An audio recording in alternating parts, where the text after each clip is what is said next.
So this was the old bathroom we ripped out. I've already taken the mirror out and the shower curtain, but you can see just how kind of old and dated and in need of a refurb it was. So we started the tear down, looking at what was behind the walls. We found a lot of old plasterboard from when the house was built. We started to rip up the floor where it got moisture damaged, and just seeing what we had to deal with there as well. Next job was to skim the ceiling. It's 1960s Artex, so probably had, you know, asbestos in it. So we just decided to re-skim it, make it nice and smooth.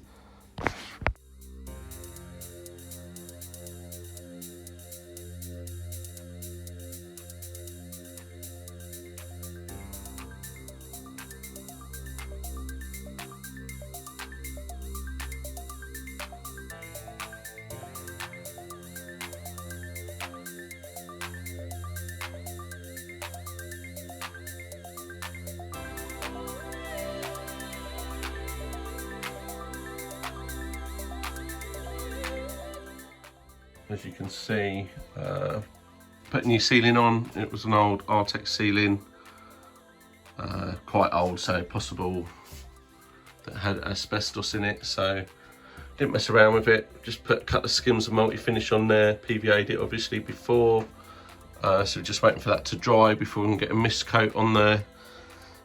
Warm air heating system here, so it's a little bit unusual, something you might not be used to, but obviously the boxing takes up a massive chunk of the floor, but there's not a lot we can do about that. Some of the floor was in pretty bad shape, so we put down some 22mm moisture resistant board. Just finished sealing around the edges, about to put a primer on there ready for our tanking system. What we've decided to do is just tank the area of the bath and shower.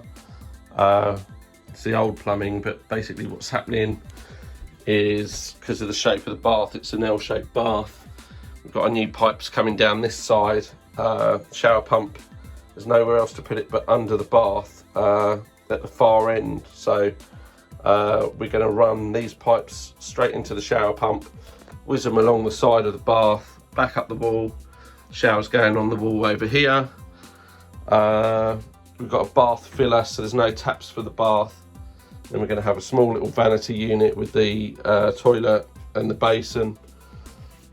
Don't think we're going to do much with this wall here. We're going to have a nice big LED sort of mirror over here, and a little recessed box bit to put your shampoo and stuff on, built into this stud wall. So we're going to crack on, get the membrane down. Sorry, not the membrane, the primer for the tanking system for the floor. Yeah, so it's 22mm cable floor. It's the moisture resistant, but obviously we're going to tank it properly. There's a little bit of a gap there we need to fill up.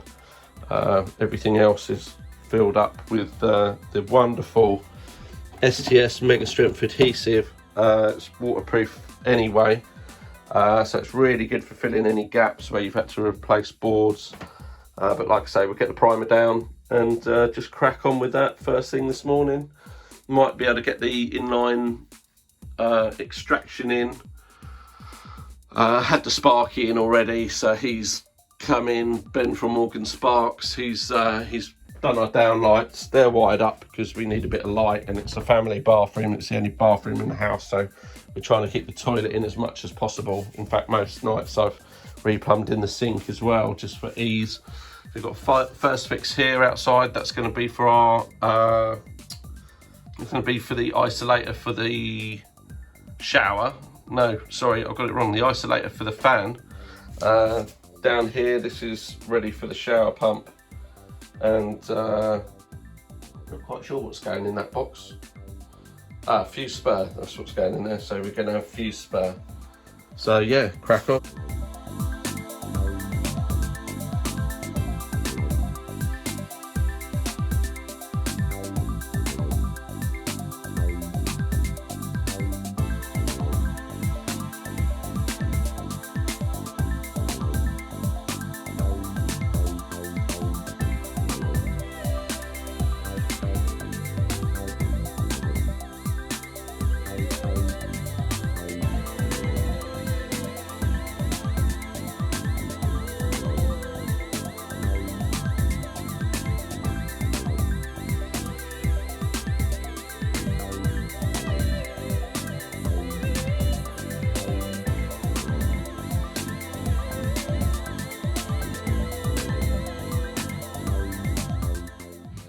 Okay, so 2 days ago I was plastering the ceiling. As you can see, it's dried up now. It's ready to take a mist coat. For those of you that don't know, a mist coat is just basically a non-vinyl emulsion that you mix kind of 50% with water, 50% paint, and that's what you need to do when you're painting your fresh plaster. If you just put normal paint on, then what's going to happen is it's not going to take, because you're mixing it with the water, plaster will soak up some of that water, and then when you go to put your actual final bit of paint on the ceiling, it will, you know, take and not flake away and all fall off. Okay, let's get cracking. Basically the feed in the loft to these pipes that are going to feed the shower pump, it's an issue with turning off the hot water without draining everything down. Unfortunately, it's a warm air system, and that also heats the hot water, and the problem is, in the tank and in the loft there are no other shut-offs other than the gate valves coming directly out of the cold water storage tank. There's no sort of like isolation valves on the hot water cylinder or on any of the pipe work, so we need to change some of that, add in some valves.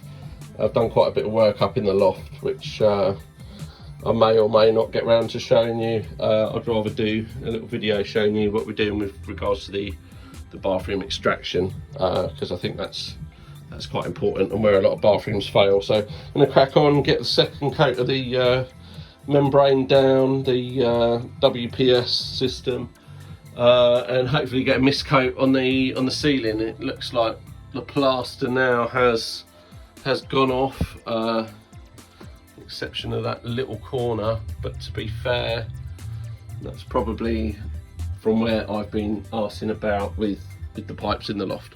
Okay, so yeah, it comes out the condensation trap. So we've got a pipe that we fitted way down there. I don't think you can see it coming out, goes out the eave of the building. We've just got to join it up to this piece of pipe here, which in turn goes in there like that, and that drains out any condensation that may run back to the fan. We're just going to make a little bit of boxwork here out of some old stud, just to mount the fan in a vertical position. You can use flexible ducting, but I don't like all the sort of riffles inside the ducting. They tend to sort of gather water and dust and shit that the pump pulls out of the air, and it just sits in there. So it's much better to use solid ducting and mount it vertically. But if you do so, you must put in one of these condensation traps.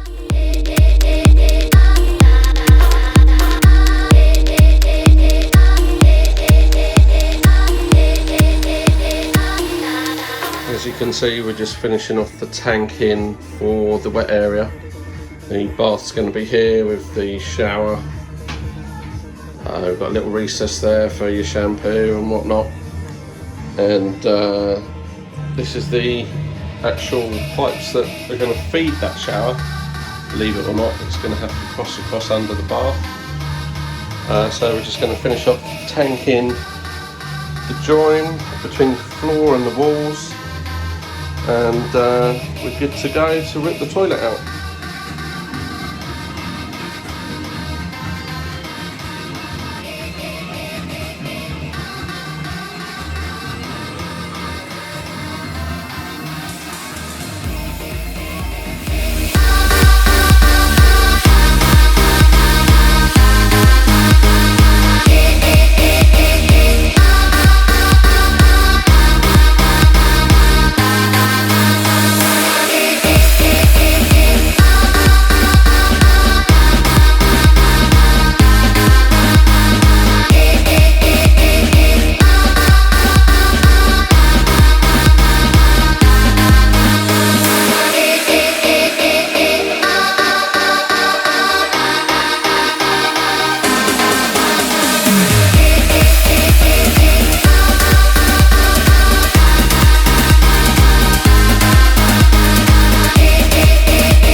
renovation. It's Monday the 8th, been at it a while now, mainly due to the pre-planning that's had to go ahead. You know, it was a dated bathroom, we've done a lot. You won't have seen the other videos really, because I'm going to put them together as a bit of a series, but everything from plastering the ceiling, new downlights, inline extractor, that's the cabling for the LED mirror that's going to go up there. I haven't got the sink in yet, toilet's now working, much to the thankfulness of the family. But yeah, just a quick one about pre-planning. Tiling, I've got all these beautiful porcelain tiles, courtesy of Tile Giant. They're all done. I've tiled the floor with these plank tiles. Just give it a bit of clean up, but yeah, they're a B&Q special. Along with these grey ceramic tiles that I'm just fitting now. These are the feature tiles along the wall here.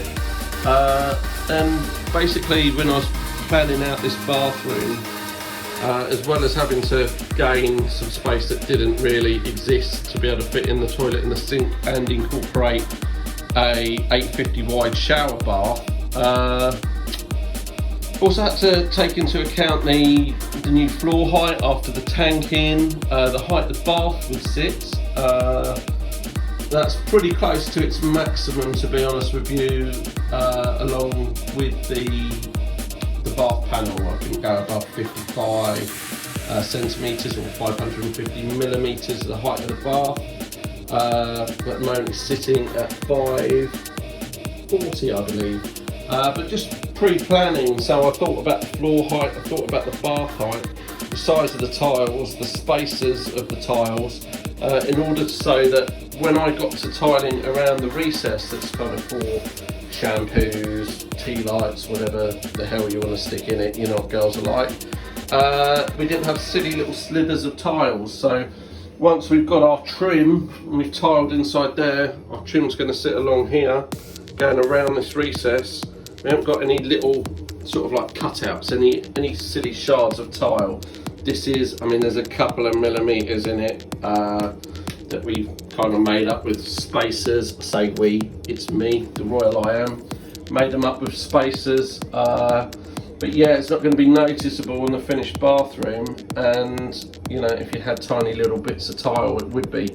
So that's just another little thing where pre-planning, thinking ahead of schedule when you're doing this kind of work, it's a little thing that's really important in order to get a professional finish.